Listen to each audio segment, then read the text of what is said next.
د زابل ولایت په مرکزي زندان کې د موبایل جوړونې د زده کړو کورس فعال شو. مسؤلین وایي دغه درې میاشتنی روزنیز کورس د دې ولایت د تخنیکي او مسلکي زده کړو د امریت له لوري پیل شوی دی.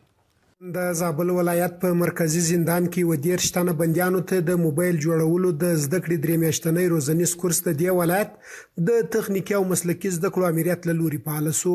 د زابل د تخنیکي او مسلکي زده کړو امیر وویل چې د دې کورس له لارې بندي کسانو ته نه یوازې د وخت د تیریدلو بلکې د مسلکي مهارتونو د ترلاسه کولو یو نوی فرصت ورکول کیږي. هغه زیاته کړه موږ هڅه کوو چې د نورو خلکو ترڅنګ په محبسونو کې موجوده بندیانو ته هم د زده کړو او کار زمینه برابره کړو ترڅو دوی خپل راتلونکی روښانه کړي. حرفه موږ پر کار باندې اچو د دې بندیانو لپاره تقریبا 3 میاشتنۍ ده.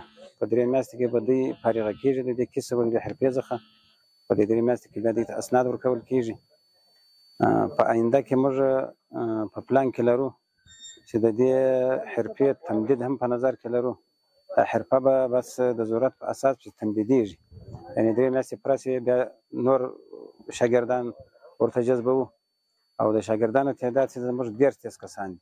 د دې کورس ګډونوال بندي کسان هم د خوشحالۍ څرګندونه کوي. دوی وایي دا زموږ لپاره یو خورا ښه فرصت دی چې موږ وکولای شو د دې زده کړو له لارې خپل مهارتونه لوړ کړو او د وخت څخه په بشپړه توګه استفاده وکړو.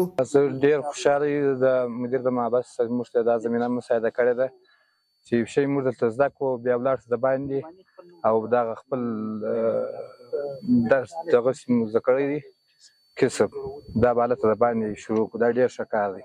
غواړم چې نور د کورسونو و درسونه هم نور شروع شي.